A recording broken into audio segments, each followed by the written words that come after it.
Hello students, welcome to my channel. So students, आज की video में आपको मैं बताने वाली हूँ difference between hire purchase system and instalment payment system.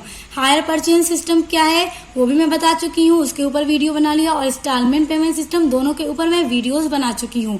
आज की वीडियो में आपको बताने वाली हूँ कि इन दोनों के बीच में क्या क्या डिफरेंस है। तो देखिए, बेसिस ऑफ डिफरेंस एक्ट का, उसके बाद है हायर परचेज मेथड और इंस्टॉलमेंट पेमेंट मेथड। तो अब देखिए, पहला पॉइंट है एक्ट।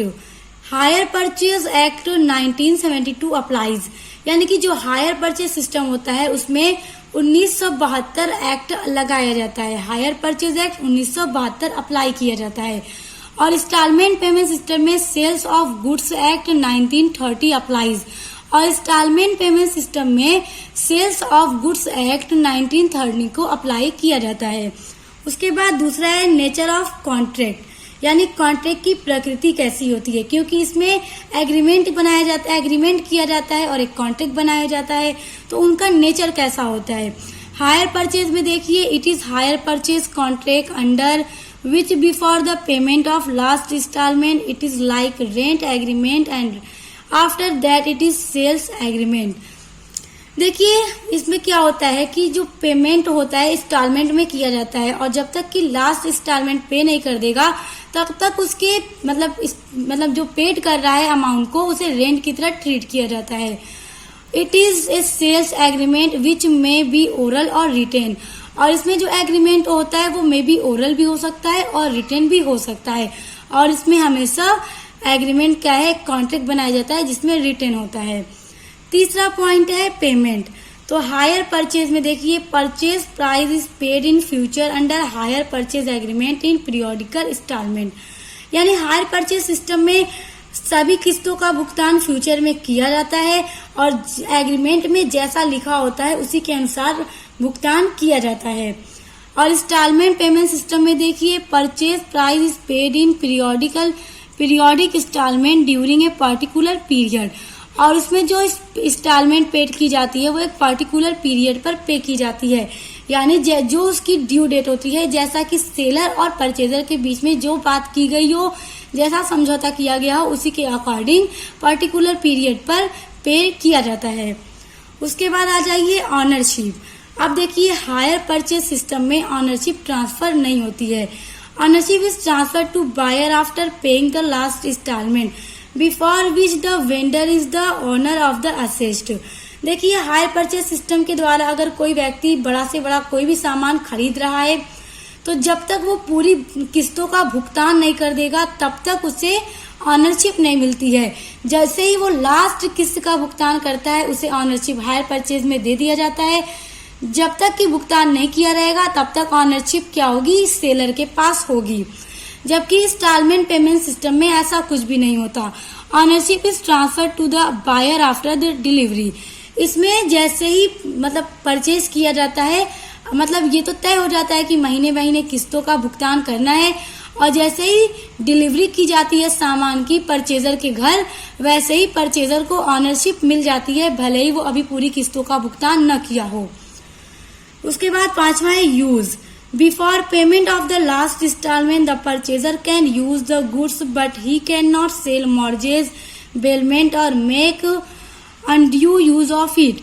देखिए, इस हायर परचेज सिस्टम में जैसा कि ऑनरशिप नहीं मिलती है परचेजर को, तो वो उसे सिर्फ यूज करने का हक मिलता है, यानी उसे खरीदने के बाद परचेजर को सिर्फ ये राइट मिलता है कि वो उस गुड्स को सिर्फ यूज कर सकता है।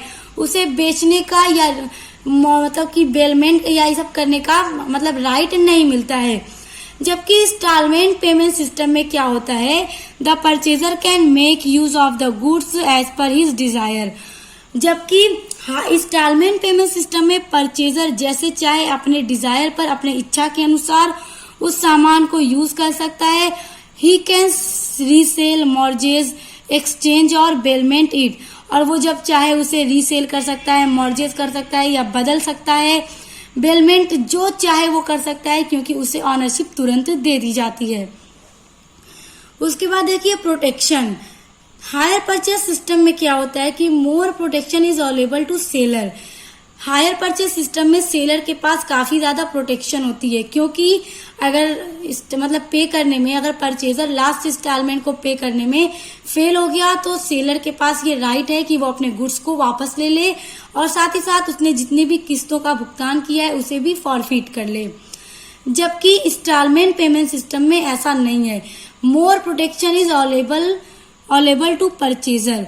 इंस्टॉलमेंट पेमेंट सिस्टम में परचेजर के पास ज्यादा प्रोटेक्शन होती है, क्योंकि उसे ऑनरशिप तुरंत दे दी जाती है, भले ही वो किस्तों का भुगतान पूरा करे या ना करे।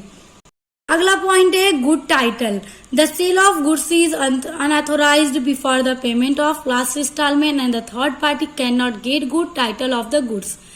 यानी इसमें जब तक लास्ट पेमेंट नहीं कर देता तब तक थर्ड पार्टी उस गुड का टाइटल नहीं ले सकती। और इसमें ऐसा कुछ भी नहीं है, परचेजर को फौरन ही राइट मिल जाता है, वो जैसे चाहे उसको रीसेल करे, बेचे थर्ड पार्टी को, कुछ भी करे, क्योंकि परचेजर के पास तुरंत ही ऑनरशिप मिल जाती है। उसके बाद है राइट ऑफ रिपोजेशन। अब देखिए, if instalment are not paid the seller can take back the goods in his own possession. Students, जब मैंने आपको हायर परचेज सिस्टम पढ़ाया था तभी आपको बताया था कि अगर परचेजर फेल हो जाता है किसी भी किस्त का भुगतान करने में तो सेलर के पास पूरा राइट है कि वो अपने गुड्स को वापस ले लेता है। जबकि इंस्टॉलमेंट पेमेंट सिस्टम में ऐसा कुछ नहीं होता।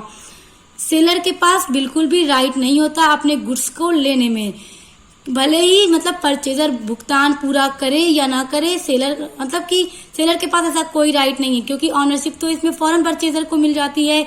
हाँ, लेकिन इसमें सेलर एक काम कर सकता है, वो अपने अमाउंट की रिकवरी के लिए फाइल सूट कर सकता है। The seller can not repossess the goods even after the buyer fails to pay installments. Seller can only file a suit for recovery of outstanding dues.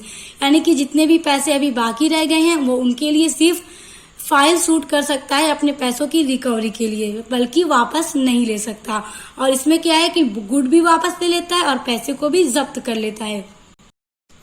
अब देखिए repair. The seller is liable for the repair of goods till the last payment is not paid to the seller. अब देखिए, hire purchase system में ये क्या है कि seller ही मतलब उसका रिस्पॉन्सिबिलिटी, सेलर के पास ही रिस्पॉन्सिबिलिटी होती है कि अगर जब तक ऑनरशिप सेलर के पास होगी, क्योंकि सेलर के पास ऑनरशिप तभी तक होगी जब तक कि परचेजर लास्ट इंस्टॉलमेंट को पे ना कर दे। तो अगर उस गुड्स में कोई खराबी निकल गई तो क्या है, उसके रिपेयर करने का भी पैसा सेलर का लगेगा, ना कि परचेजर का। तो यहाँ पर परचेजर के लिए ये एक फायदा है कि उसे पैसा नहीं लगाना पड़ता। जबकि इसमें देखिए, the liability of repairing goods lies with the purchaser, और इसमें परचेजर को तुरंत ही ऑनरशिप मिल जाती है, इसलिए सारी रिस्पॉन्सिबिलिटी परचेजर के ऊपर ही होती है कि अगर कोई खराबी निकल गई गुड्स में तो वही उसे बनवाएगा और अपना ही पैसा लगाएगा रिपेयरिंग कराने में। उसके बाद है right to return. Purchaser can return the goods any time before last instalment and all instalment paid till then will be treated as rent. अब देखिए, purchaser can return the goods any time before last instalment, यानी कि purchaser जब चाहे अपने goods को return कर सकता है जब तक उसकी लास्ट इंस्टॉलमेंट मतलब पेड न हुई हो। बल्कि purchaser is not authorised to return the goods, और परचेजर को ऑनरशिप तुरंत मिल जाती है, इसलिए वो अपने गुड्स को बदल के दूसरा गुड्स भी नहीं ले सकता। उसने जो ले लिया सो ले लिया, मगर हायर परचेज सिस्टम में परचेजर चेंज कर सकता है। सो स्टूडेंट्स, आई होप कि आज का जो वीडियो का टॉपिक था hire purchase system and instalment payment system, इन दोनों के बीच में क्या डिफरेंस है आपको बहुत अच्छे से समझ में आ गया होगा। और ये टॉपिक आपका बहुत इंपॉर्टेंट है, एग्जाम में इन दोनों के बीच में डिफरेंस जरूर पूछा जाता है। तो आप इनको चाहे तो नोट डाउन कर लीजिए या स्क्रीनशॉट करके इनको लर्न कर लीजिएगा, क्योंकि एग्जाम में ही आपके जरूर पूछा जाएगा। और मिलते हैं नेक्स्ट वीडियो के साथ।